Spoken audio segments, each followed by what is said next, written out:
Hello, my name is Martin, and I'm going to be reviewing these G435 headphones from Logitech. The microphone that you're hearing right now is actually coming from the headset itself, so it's going to give you a nice baseline of which to compare from. This is what it will sound like. So, a bit of context, I'm coming from these G432 headphones. They're in comparison a lot bigger, um, and just feel a bit more clunkier. These G435 headphones are fantastically light. They're very comfortable on the head. I will say that maybe if you are a larger head user, maybe might be a bit of a struggle to get on. These are very small, and they do go to a very small size. I consider these 432s as a good baseline. They're generally a little bit bigger than average. Yeah, you can see a bit of a size difference there. So ideally, if you do have a very small head, these are going to be perfect for you. If you do have a larger head, maybe not so much. The band, people have complained about it. I think it's quite comfortable. I don't have a lot of hair. I mean, sorry, I have a little bit of hair to pad it, I guess. If you're a bald user, maybe it might cause a bit of an abrasion. Um, Other than that, they're not too bad at all. Like you can hear the microphone, it's quite clear. You can hear what I'm saying, but the only other issue is that maybe you can hear as well while I'm typing. It's hard to distinguish between the two. I'm just typing out. This is probably me in a game if I'm like moving the mouse, and I've got quite a loud keyboard to be fair. I've got this brown switch keyboard from Keychron. If it were blue, I think maybe you might run into a bit of trouble. The microphone is not a strong point. It's a weaker point of the headphones, but acceptable, I would say. Definitely with these other headphones where they have a form of extruding mic, you're going to get it a lot clearer, and the sensitivity is going to be a lot more fine tuned.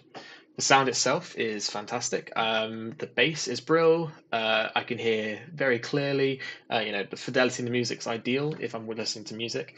In games, you can hear the main like basses and clicks. If you're playing a more muted game, if there were like more middle sounds, maybe it might be a bit of a struggle.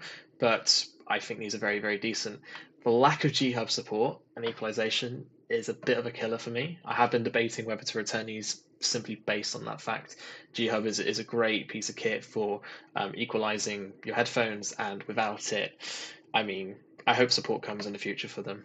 Another issue that you might find is the ear cups. Now, the ear cups, they don't feel great. They're fine, like feeling wise, but for most people, I think they might be a bit of a struggle. But the biggest problem is the creakiness. As soon as I'm like moving my head or I'm like opening my mouth, I can hear the creakiness in the pads themselves. So that's not ideal. I think also a lot of people have been commenting that it gets quite hot as well in these, and I can see where they're coming from. Don't expect to wear a jumper in the summer with these on. You will probably die if you have the jumper off. Still a bit unbearable, so I can see how that might be an issue. I'm looking at some replacement ones that are £10, so I think it's a worthwhile compromise, for something that I personally want to change. So yeah, that's ideal. And I think that's pretty much it. I don't think there's much else to say. If you have any questions, do feel free to leave a reply to this video or whatever review I put. And yeah, catch you on the flip side in a bit.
Questa è una prova di registrazione utilizzando il microfono integrato delle G435 di Logitech.